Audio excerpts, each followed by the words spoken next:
You were able to watch all the movies, while I was not able to. That's right. So I'm going to let you two talk. Thank you. Yes. Hi. Hello again, Lynn. Can I sit? Can I sit down? Can you sit down? Sure. We'll open this up to the audience here if you have any questions for Lynn. Now, I saw Peripheral a few years ago, and you said that the divination was made by the same fellows? Yes. Outstanding. It's a great companion piece to that one. If you guys have not seen Peripheral, you really need to check that one out. One of my favorite shorts that you've done. He also did a film called George's Intervention, which is a comedy zombie film where I play the interventionist and we intervene and try to talk him out of being the zombie, and eating people is bad and that kind of thing. So it's very funny. Tell me a little bit about the one you came with, the concept for Ready for My Close-Up. That is hysterical. I mean, it's absolutely hysterical. I just had this idea. I was trying to think of some idea that could take place like in one location, and with an actress and somebody that was pretty crazy. And then I started thinking about different people, like the film Repulsion, where people come to her door.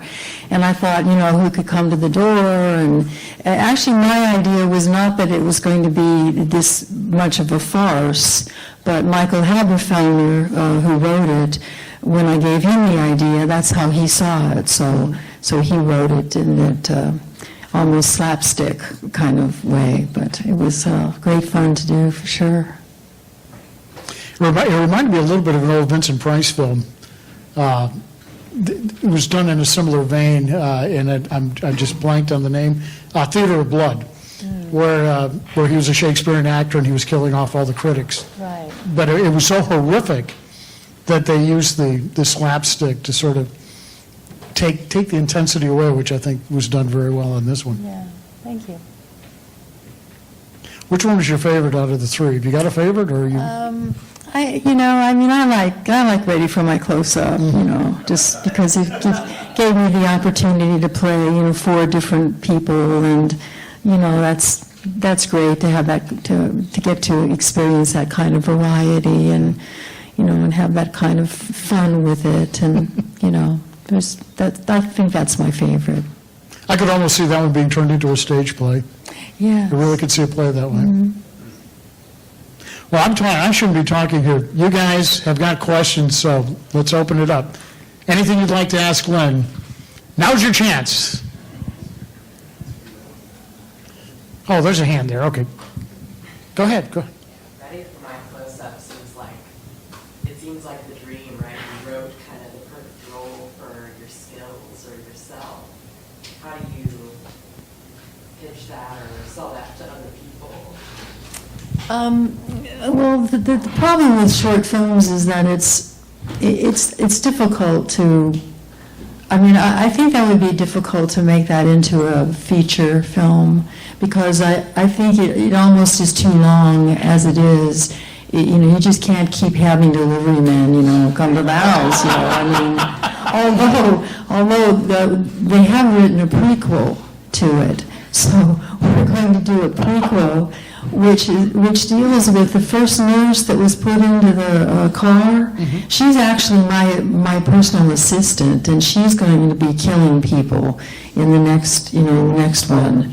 So so we have done that, but it's hard to everything is hard to sell people if you're trying to get them to give you money. It's just that's the hardest thing in the world to get. Right? Yeah. You got that right. Now you worked both of these in Great Britain. How'd you get to meet these guys? How did they get you? I met them on Facebook. Stuart Morris has a film festival there called the Misty Moon Film Festival, and I just saw it pop up one day, and I contacted him about coming there as a guest, and eventually I did go there as a guest, and I did another film there with Mark Vella called The Neighbors, and And then I worked with Jason Reed on something else, and it just kind of like spiraled from there. So, yeah, it's wonderful. They're so fun. I love their accents. Yeah, they're so great. Very, very fun people. Next, who's that? Go ahead. First I want to say, wow, you are absolutely phenomenal. You remind me of another Meryl Streep, who I can see has been doing this for so many years. For divination, what was it like when you were being levitated up to the wall? Like, how did they do that to make it look like you went up there in the corner? Well, first of all, thank you very much. It's quite a compliment because I'm a huge fan of hers. That was a green screen thing. It wasn't really a very good green screen thing. We were so tired at that point. We were all laughing. And I was trying to, stay in character, but I was actually flat on my back on the floor. And they were like pulling this green blanket under me, and I was like going like this. And then they shot. Then I climbed up a ladder, and I got at the top of the ladder in the corner of the ceiling. So it looks like I'm going up, and then I'm up there, but actually I was on the floor. But we were just laughing because it wasn't working, and we were just, how are we going to make this work? And so. Is it always a challenge to work with all the CGI that you had to work with on that? Yeah. All of the spirits going into your mouth? Yeah, well, they just timed that.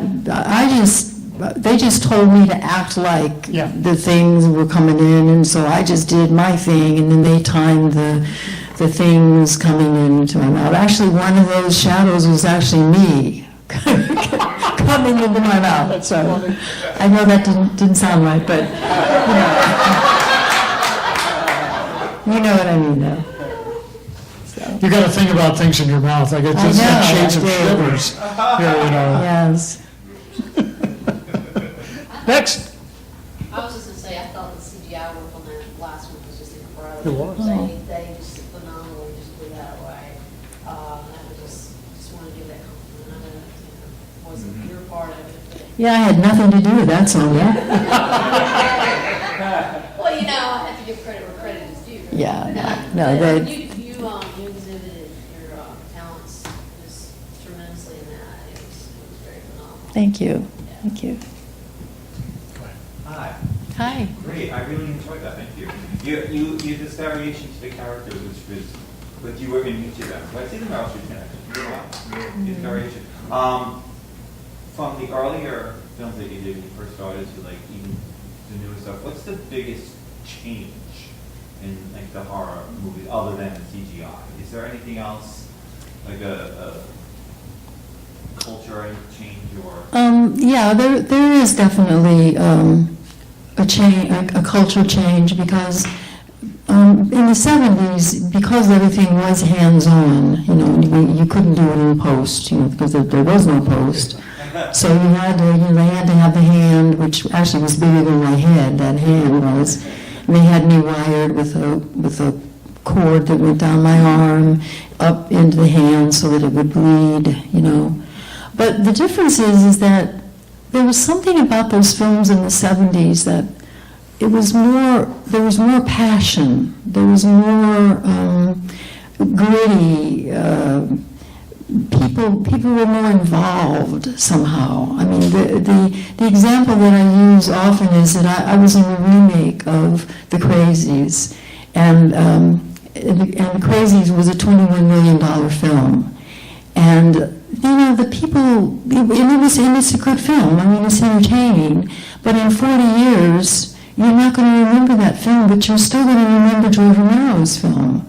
Because there's just something so real about it. And I think it's just that the people, they just had a passion, for it that I just don't see a lot of, in big budget films these days. You know, and I think having all that money to throw around and make all those effects and everything, I think that takes away, and that's why these remakes often don't work, and why the original does. I mean, in the remake of The Crazies, they had like 5 levels of being crazy. And in George's film, George would just say to me, okay, Lynn, now you need to be crazier here. You know, and I would have to act that, you know, I would have to act it. So that, I think, is the biggest difference that I see. The 70s were definitely a special time. I mean, you came into the business at the perfect time. Yes. With the advent, I mean, and think about this, guys. You're going to hear some very familiar names. You know, Lynn has just started acting, and all of a sudden, like within, a couple of years, you've worked with Romero, Cronenberg, Paul Schrader. I mean, some of the top indie guys that were coming up the ranks at that time. It was an amazing time period, and just as you pointed out, when Hollywood caught wind of that and all these films were making so much money, they gave them all that money and they ruined these guys.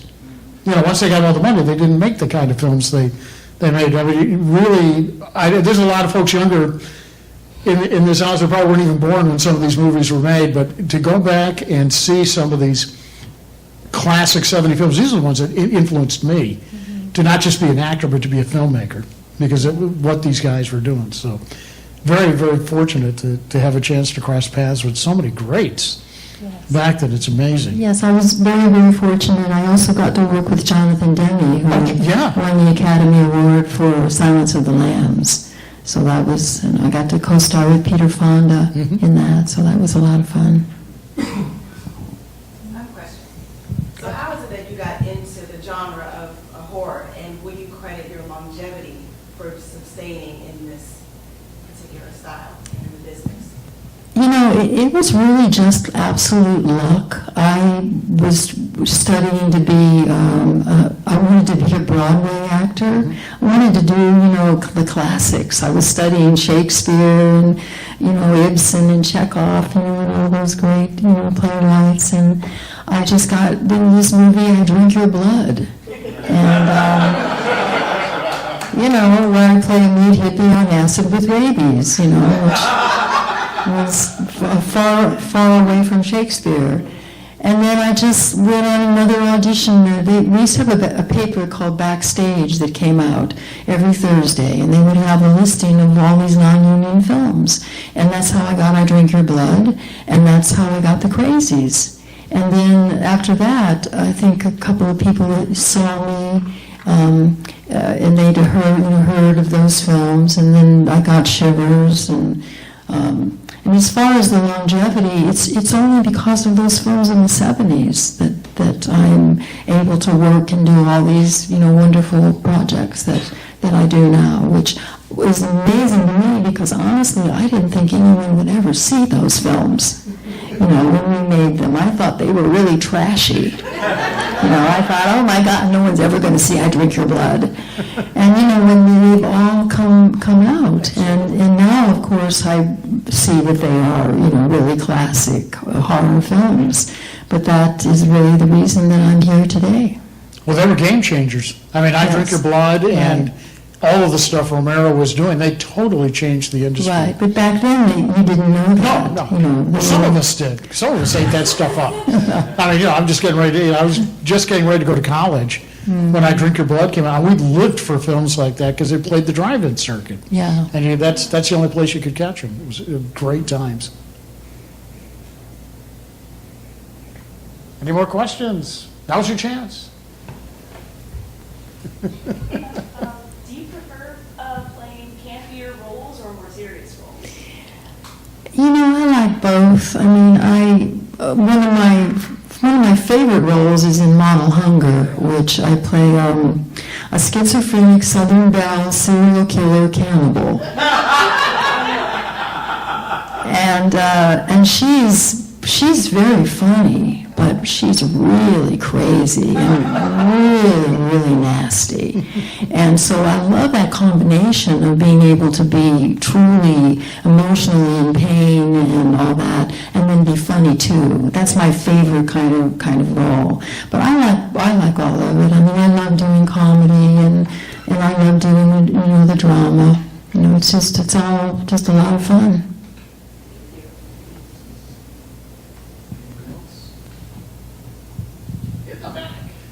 Do you still do non-union films, or are you? Well, I'm union, but I'm what they call Phi Corps, which means that I can do both union and non-union films. So I do both, which I recommend to, I know SAG people hate me for saying that, but I recommend going Phi Corps if you're in SAG because you have just a lot more work that you can get. So I've never been happier since I did it.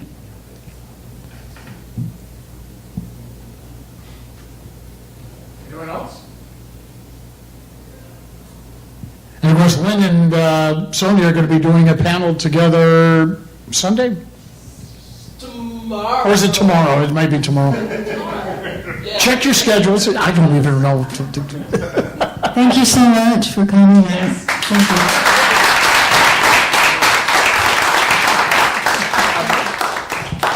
I'll talk with two mics. I want to thank everyone for coming out this evening for this amazing Georgia Spotlight, and to thank Lynn for coming out this evening and being our subject of opening night. And just wanted to make sure everyone knows this weekend will go on starting tomorrow, all day, all night, shorts, features, panel discussions, special screenings, all kinds of craziness. So I hope to see you all tomorrow, and I guess good night.